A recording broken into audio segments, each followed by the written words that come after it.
Estamos llegando al final de un año atípico en lo económico y de una efímera recuperación que se ve ensombrecida por los aires de una nueva recesión.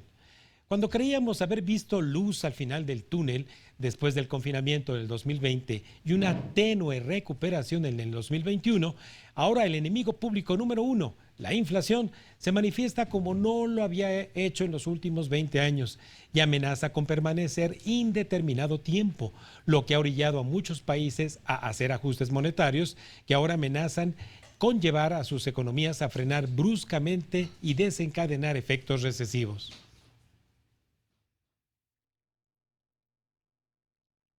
Y para evaluar cómo se encuentra la economía mexicana en este escenario, es que lo vamos a hacer de la mano de dos líderes de opinión que usted ya conoce, el doctor José Luis de la Cruz Gallegos, director del Instituto para el Desarrollo Industrial y Crecimiento, y al maestro Pedro Tello Villagrán, analista económico y consultor empresarial, una supermesa de análisis.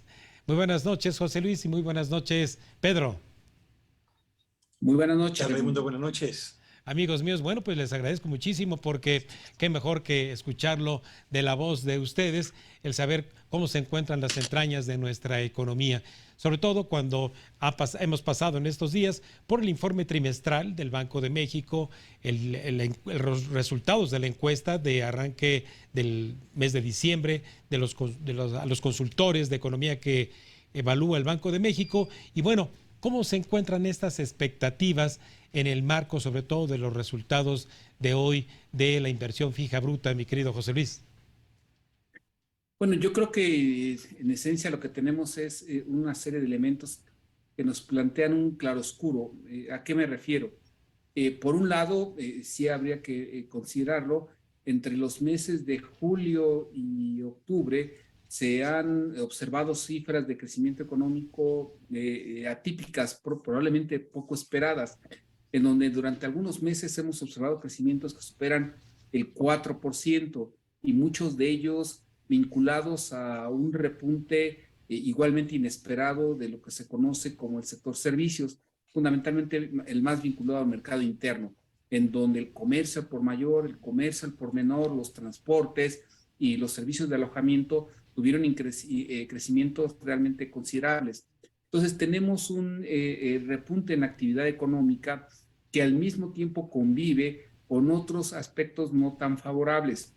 Una inflación que, si bien ha empezado a ceder, se mantiene todavía elevada, todavía en rangos por arriba del 7.5%, pero en donde la inflación conocida como la subyacente, es decir, la parte estructural de ese incremento en precios, todavía exhibe una tendencia a la alza. Y por otro lado, cifras del mercado laboral que nos presentan una generación de empleo, pero de empleo precario. De acuerdo al Coneval, este Consejo de Evaluación de las Políticas de Desarrollo Social, lo que nos plantea es de que más del 40% de la población ocupada está por abajo de las líneas de lo que se conoce como pobreza laboral, es decir, a pesar de tener un empleo, a pesar de tener un ingreso derivado de ello, no alcanzan a consumir o adquirir una canasta alimentaria básica. Y entonces tenemos una economía que está creciendo, que está generando empleo, pero que lo hace de manera precaria y que además se enfrenta a las presiones de precios, sobre todo en la parte alimentaria. Sí. Pedro, citándote a ti en lo particular, en términos de lo que son los motores de la economía, el que ha permanecido constantemente encendido y siendo el motor fundamental del crecimiento es el sector externo de la economía. Y ahora con las cifras de INEGI que tenemos al parecer un tremendo déficit comercial, pero ¿qué tan importante es el déficit y qué tan importante es el hecho de que este motor de las exportaciones se mantenga encendido y en rumbo positivo? Es interesante observar cómo es fundamentalmente, diría yo, el salvavidas que ha mantenido a flote a la actividad económica nacional a lo largo de los últimos trimestres y prácticamente diría yo que el más importante promotor del crecimiento moderado, inestable y desigual, pero crecimiento al final del día de la actividad económica nacional. Las exportaciones han logrado superar desde hace ya varios meses el nivel que tenían previo a la pandemia y han logrado, particularmente las del sector manufacturero, superar los problemas de elevada competencia en el mercado estadounidense con los oferentes de oferta exportable procedentes de Canadá, de China y de Japón fundamentalmente. Entonces, tenemos afortunadamente un sector exportador robusto y sólido hasta este momento, encabezado por la industria automotriz, por la industria electrónica, evidentemente por la industria maquiladora también, y un sector de oferentes o proveedores directos e indirectos de la industria maquiladora, la mayor parte de ellos extranjeros, pero con presencia creciente, afortunadamente, de proveedores nacionales, que se han visto beneficiados por este crecimiento de la actividad exportadora y consecuentemente se han convertido en el más importante pilar del avance de la economía mexicana. Pero no hay economía, Raimundo y quienes nos escuchan, que pueda mantener el crecimiento de su actividad productiva a partir del funcionamiento de un solo motor. Y yo creo que quienes festinan, como lo han venido haciendo en las últimas semanas, el avance durante 4 trimestres consecutivos de la producción nacional de bienes y servicios en el territorio nacional, señalando que estamos ya en ruta de recuperación sostenida de la actividad económica y que cerraremos 2022 con un crecimiento que será equivalente al doble al que hace unos cuantos meses estaban esperando la mayor parte de los analistas del sector privado, se equivocan en su enfoque porque tendrían que tomar en cuenta que para que el crecimiento de un país efectivamente acumule los atributos que en materia de calidad requiere para reducir los niveles de pobreza que José Luis ha comentado ya que van en aumento, tendría que cumplir con 4 características. 1, tendría que ser un crecimiento estable, y el crecimiento de la economía mexicana está muy lejos de ser todavía estable. Tendría que ser un crecimiento sostenido a lo largo del tiempo, y la verdad es que apenas tenemos 4 trimestres después de una buena cantidad de trimestres a la baja. Tendría que ser un crecimiento cada vez más dinámico, y es ahí donde la perspectiva del 2023 nos ofrece un panorama totalmente distinto al que vemos en el 2022, y tendría que ser un crecimiento generalizado a nivel de sectores, de regiones y de empresas, cosa que tampoco se cumple. Así que la buena es que el sector exportador se mantiene como un pilar del avance de la economía mexicana. La mala es que el resto de los motores no está contribuyendo como se esperaba que tendrían que hacerlo, y de aquí en adelante la perspectiva es hacia el enfriamiento de la economía mexicana. Sí, sí, Pedro. José Luis, uno de los problemas estructurales que también tú has señalado reiteradamente es la baja contribución de valor agregado que tiene obviamente no solo el sector exportador, sino en conjunto toda la economía. ¿Qué tanto esto hacia el 2023 pudiera cambiar o permaneceremos ahí en esa inercia desafortunada del bajo valor agregado? Bueno, yo creo que aquí habría que considerar en dónde se encuentran estos elementos que son un ancla para evitar un mayor incremento en la generación de crecimiento y de lo que viene detrás de ello, que es el valor agregado. Por un lado está el propio sector público.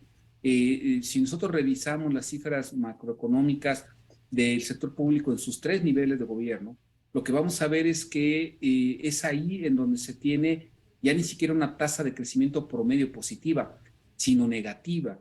Es decir, el sector público federal, estatal y municipal enfrenta severas dificultades para poder trasladar el recurso que eroga, es decir, el presupuesto que ejerce, ya sea de inversión física o gasto corriente, poder trasladar eso en la creación de valor, es decir, en impulsar las capacidades de transformación. Y eso en el corto plazo no va a modificarse. El otro gran lastre que tenemos para aumentar ese valor agregado se encuentra en las actividades económicas vinculadas con la informalidad. Y ahí tenemos, lamentablemente, a una gran cantidad de micronegocios, de pequeñas empresas, que si bien en cantidad son las que generan la mayor proporción de empleo, también el problema es de que al ser actividades de poca productividad, de poca capacidad transformadora, pues entonces tienen escasas posibilidades de poder pagar mejor. Y eso en 2023 va a seguir existiendo. Y a esto se le va a agregar el desafío que va a representar, perdón, la desaceleración económica del motor de crecimiento al que Pedro hacía referencia. Sí. Ese motor de crecimiento que eran las exportaciones normalmente están vinculadas a grandes empresas y a algunas medianas. Cuando eso se frene, lo que vamos a observar desde mi punto de vista en 2023 es que estos elementos de bajo valor agregado que he mencionado van a tener poco apoyo del sector exportador, que va a comenzar a frenarse por la desaceleración de las exportaciones, porque en el mercado de Estados Unidos y en menor medida en nuestro otro gran socio comercial, que es la Unión Europea, pues lo que existen son vientos o de desaceleración, o en el caso de Europa, vientos de una muy clara recesión. Sí, y ahí es donde, mi querido Pedro, obviamente, sin entrar a las entrañas de lo que es la recesión, se ve y se lee en indicadores como el día de ayer, que es el indicador de confianza del consumidor, en donde esta evaluación que se hace a través de 5 interesantes rubros acerca de la situación económica actual de las familias, la situación económica, cómo la veas a los próximos 12 meses, la del país. ¿Cuál fue la lectura que tú hiciste el día de ayer, mi querido Pedro? Fíjate que el indicador de confianza del consumidor mexicano cerró el mes de noviembre con un repunte tras haber registrado un importante descenso en el mes de octubre. Pero vale la pena destacar, Raimundo, y para quienes nos escuchan, que este indicador, la confianza del consumidor, ha acumulado en 5 de los últimos 7 meses retrocesos. ¿En qué áreas ha retrocedido más este indicador? Fundamentalmente en la expectativa que tienen los hogares mexicanos sobre la condición de la propia economía familiar en los próximos 12 meses, lo mismo que en la expectativa del comportamiento de la economía mexicana hacia el próximo año. Y particularmente en el reporte que recientemente difundió el INEGI, me llama mucho la atención 3 áreas en las que se presentó un retroceso también en los niveles de confianza del consumidor mexicano, que son indicadores adicionales a los 5 que forman parte de los elementos a partir de los cuales se construye justamente el indicador de confianza del consumidor. Esos indicadores son los siguientes. Primero, en noviembre, la mayor parte de las familias considera que se han reducido hoy sus posibilidades respecto a las que existían hace exactamente un año para comprar ropa, calzado y también alimentos. El efecto de la inflación ya es patente en la percepción de los hogares por cuanto a la compra de productos que habitualmente consume sin que los precios se hubieran convertido hace algunos meses en un factor limitante para los mismos. Segundo factor, la mayor parte de los hogares también siente que sus posibilidades para ahorrar hoy son menores a las que tenía hace exactamente 12 meses y finalmente las posibilidades para comprar, para construir o para remodelar alguna casa habitación, también los hogares sienten que se han reducido significativamente hoy respecto a la situación de hace 12 meses. De modo pues que tenemos, por una parte, a los consumidores como el más importante, digamos, combustible del motor del consumo nacional, que tiene niveles de confianza que van en retroceso porque no se sienten cómodos ni con la inflación, ni con el poder adquisitivo de los ingresos que reciben, y tampoco tienen la certeza de que en los meses siguientes esta condición vaya a mejorar. Así que uno de los pilares del mercado del consumo y del motor del consumo nacional comienza a dar signos de debilitamiento abierto que ponen en jaque la transición del 2022 al 2023 para la economía mexicana. Vaya, caray, amigos. Bueno, pues hay todavía más temas que tengo acá. Si les parece, mi amigo José Luis, Pedro, vamos una breve pausa y regresamos ahorita a la segunda parte de esta mesa de análisis aquí en Agencia Mexiquense de Noticias.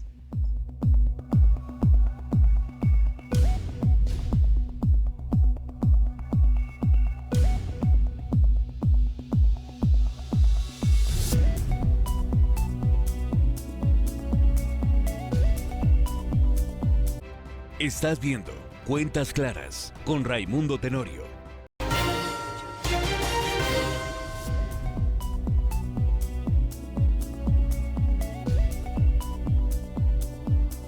Bien, continuamos con esta supermesa de análisis con 2 líderes de opinión en México, como el doctor José Luis de la Cruz Gallegos y el maestro Pedro Tello Villagrán. Mi querido José Luis, el día de ayer tuve el placer de leer una columna tuya en El Sol de México respecto del salario mínimo.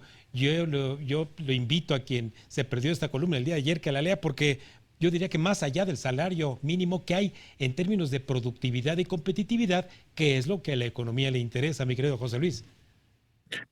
Bueno, yo creo que en esa parte hay tres elementos que a mí me importaba destacar. Primero, sin dejar de lado que el incremento del salario mínimo pues es algo positivo porque al final del día pone un piso un poco más alto al ingreso mínimo básico que debe recibir un trabajador por el trabajo que está desempeñando, valga la redundancia.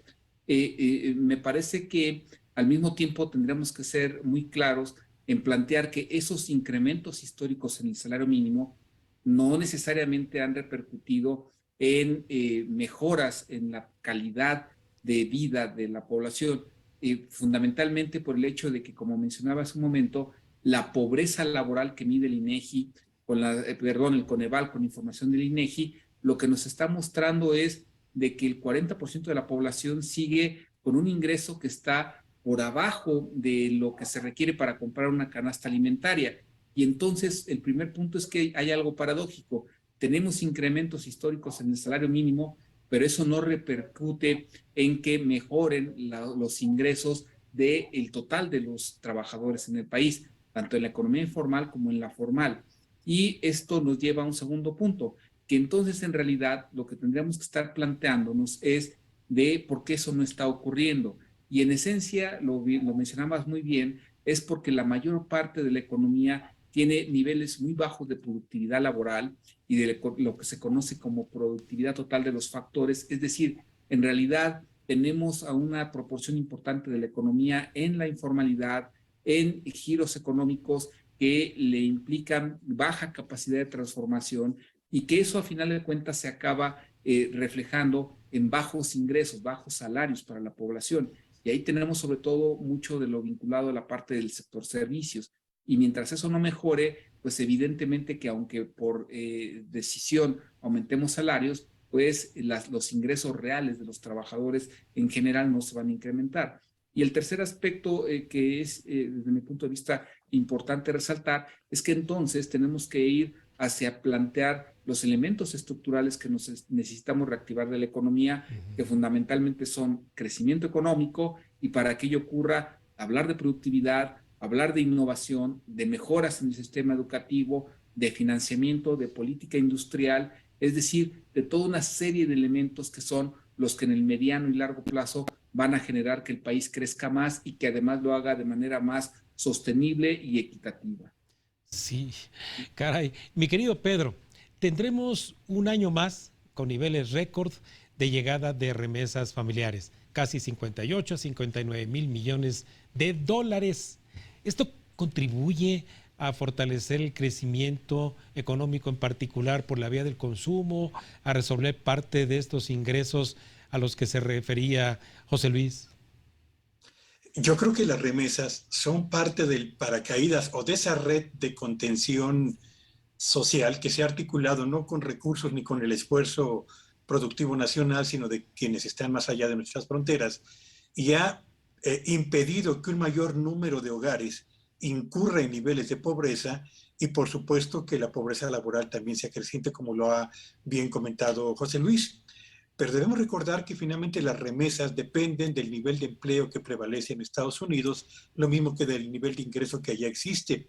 Y si en Estados Unidos la desaceleración será un hecho que habrá que ver si se convierte en recesión o no para el siguiente año, eso inevitablemente va a tener un efecto de reducción en el monto de las remesas que muy probablemente ingresarán a nuestro país, lo que conjuntado con un mercado laboral, el nuestro, que presenta ya signos de abierta debilidad, el dato que se dio a conocer de parte del IMSS en relación con los empleos formales en el sector de la economía mexicana durante el mes de noviembre, apuntan hacia un importante debilitamiento en la creación de empleos en el sector formal de la economía, pues entonces estamos hablando de que las remesas seguirán siendo sin duda alguna un factor que impedirá el aumento de la pobreza, pero su efectividad tenderá a reducirse a menos que la actividad económica de nuestro país repunte, lo que no parece probable para el año 2023, Raimundo. Vaya. José Luis, hacia el 2023, ya estamos a un mes de que iniciemos este año. En materia, obviamente, de lo que vendrá en tasas de interés, por ejemplo, para los empresarios, para el consumo privado de quienes hacen uso de sus tarjetas, hacen uso del crédito de nóminas, incluso será un año a tomar en cuidado con estos indicadores de tasas de interés. Bueno, sin lugar a dudas, ese es uno de los focos rojos que está inquietando no solo la economía real, es decir, sí es muy importante lo que se prevé para la inversión, para el crédito al consumo, pero que también está afectando los mercados financieros. No debemos dejar de lado que los incrementos en las tasas de interés lo que acaban implicando es una minusvalía, por ejemplo, en lo que se conoce como el mercado de bonos, y también afecta el precio de otros activos. En esencia, cuando hay incrementos en tasas de interés, pues esta parte de la riqueza que está acumulada en los mercados financieros en sus distintas formas, también tiene una minusvalía. Por ejemplo, las afores. Entonces, lo que estamos nosotros observando en términos de tasas de interés es una tormenta perfecta, porque por un lado lo que está implicando es el anuncio de que el ciclo económico va a ir hacia la baja, porque va a afectar los motores de inversión, le va a salir más caro a las empresas pedir un crédito para poder ampliar sus fábricas, para poder construir. A las familias van a tener que pensarla dos veces para comprar consumo a crédito, realizar consumo a crédito, porque los pagos pueden ser más elevados. Pero por otro lado, toda esa riqueza que, por ejemplo, se tenía en forma de afores o en algunos bonos, pues también está perdiendo valor. Y esto es parte de la historia que vamos a vivir en 2023 y es algo, digamos que es la letra chiquita de lo que está escrito con el hecho de que se diga que la política monetaria, no nada más del Banco de México, de la Reserva Federal, del Banco Central Europeo y de prácticamente casi todo el mundo, excepto China y algunos otros países, pues básicamente todos los bancos centrales van hacia esa ruta y lo que nos están anunciando pues es un escenario de mayor precariedad en términos de crecimiento y de riqueza en activos financieros. Caray, mi querido Pedro, finalmente, bueno, quienes te están escuchando y con esa fineza que tienes, obviamente, para ponerlo en cuentas claras, ¿qué habrá que hacer? ¿Habrá que trabajar más horas? ¿Habrá que ser mesurado en el consumo? ¿Habrá que tener cuidado con algunas inversiones? Yo diría que asumiendo que la inflación es y será persistente Sí. y en los próximos meses las tasas de interés van a empezar a repuntar con mayor intensidad en la propia actividad económica nacional, pues las recomendaciones más importantes tienen que ver, la primera y la más relevante es cuidar muy eficazmente la fuente de ingresos, ¿sí? Cuidar el empleo o cuidar el trabajo independiente que se realiza o cuidar el funcionamiento de la empresa que se tiene. De la conservación de la fuente de ingresos dependerá la capacidad para atender las necesidades personales y de la familia. Y eso nos remite a la segunda recomendación.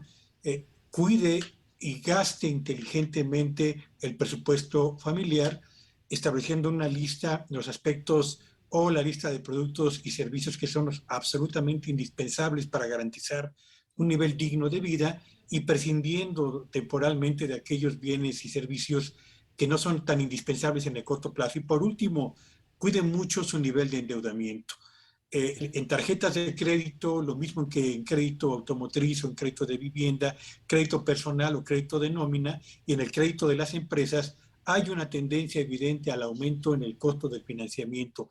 Y si no somos capaces de poder administrar inteligentemente el gasto y lo combinamos con un nivel de endeudamiento por encima de nuestras capacidades, vamos a tener problemas con las finanzas personales. Así que con inteligencia y con mucha prudencia hay que administrar el presupuesto personal y familiar y sobre todo el manejo de la deuda personal y también la de la familia, Raimundo. Esto lo agradecemos muchísimo, mi querido Pedro, como también a ti, mi querido José Luis. Les agradecemos mucho esta gentileza que tienen explicarnos con tanta claridad la complejidad de lo que significa no solo los indicadores económicos, sino cómo gravita en nuestro entorno familiar, personal, y bueno, que el 2023 estén ustedes considerando aquí continuar apoyándonos en Cuentas Claras, porque esta mesa de análisis no la tiene ni Obama. Claro que sí, con mucho gusto. Les envío Será un un fuerte placer, abrazo, amigos Raimundo. míos, como siempre, hasta donde se encuentren. Muy agradecido, como siempre, desde Cuentas Claras. Gracias y buenas noches. Gracias, amigos míos. Bueno, pues ahí lo tiene, un diagnóstico preciso y contundente del estado que guarda la economía mexicana y su horizonte de expectativas en el corto y mediano plazo en las voces más autorizadas en México. Vamos a un último corte y al regresar, un diagnóstico especial sobre inversión pública en niñas y mujeres adolescentes.